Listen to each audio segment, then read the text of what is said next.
let's go. Cả chim lai thia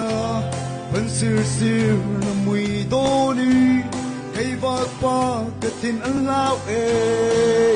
oh yeah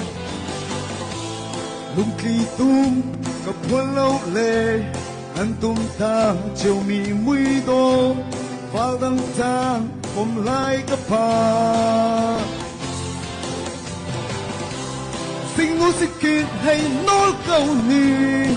sắm tay rừng châu đa ca xin chuối lê lê xa liếm xuân ở vội cây cái thân em tu nâng rút xì cầu ta thiêu dậy cần lên lại lúc kêu tu tin dô na lên ra đằng xin cho cuốn câu mùi đồ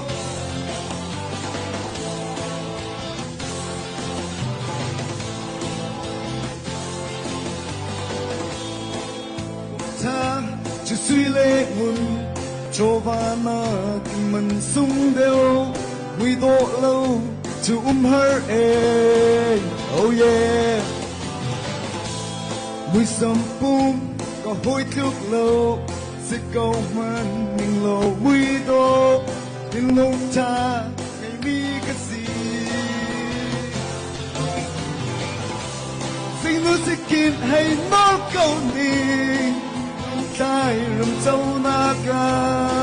xin chuối lên lên ta liếm xuân ở vội cây cái tin em tu nắng rút xì cầu ta thiếu dậy cần lên lại lúc kêu tu tìm dô na lên ra đằng xin cho cuốn câu mùi đồ cô nàng ta đi lâu chân phở nhẹ lên lấy đồ nát chú ở xiêm tổ nè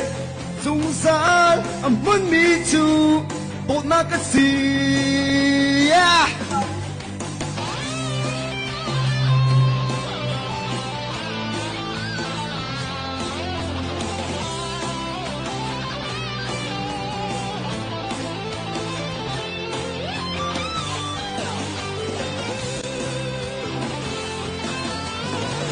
Cây cái tin em tu nắng rút xì cầu